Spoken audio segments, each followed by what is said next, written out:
Hi everyone, welcome back to Dave's Garden and Vine. This week's episode, it's going to be about building a greenhouse inside of a greenhouse. So let's get into it. So I've bought two 4-tier small greenhouses and I'm going to construct them inside the greenhouse and put my overwintering stuff in. So there's one box, there's another box unpacked, so let's start getting it built. So building mini greenhouses inside my main greenhouse, I'm taking this as a kind of a double frost shield. Do you think it's worth it?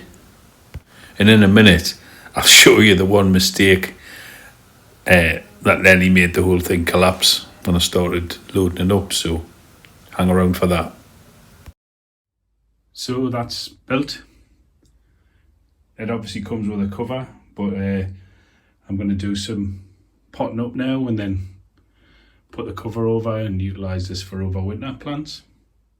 As you can see, the zips face out towards the aisle, and that's for airflow. And on sunny days I'll have to crack the zip open to dump any sort of condensation. Would you add a fleece inside or leave it single layer? So I've just put some of the plants that were struggling a little bit. Some of the broad beans, the carrots, who just weren't poking through, same as the kale. See if this just gives them a little boost. And it also clears up a little bit of space on this side so I can fill that up again. I was even thinking about dropping a cheap thermometer in here.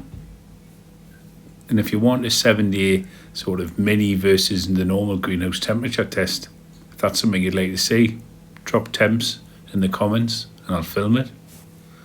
Well, as I mentioned earlier, I'd missed a piece out that nearly made it collapse. As you can see here, I'm putting these clips, which connects the tray to the frame and makes it a lot more sturdy.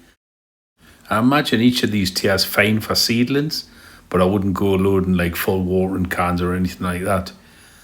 Has anyone stress tested these? What's the safe weight per shelf? It would be great to know. So sorry about the noise on this section, it was really pouring down and rain outside.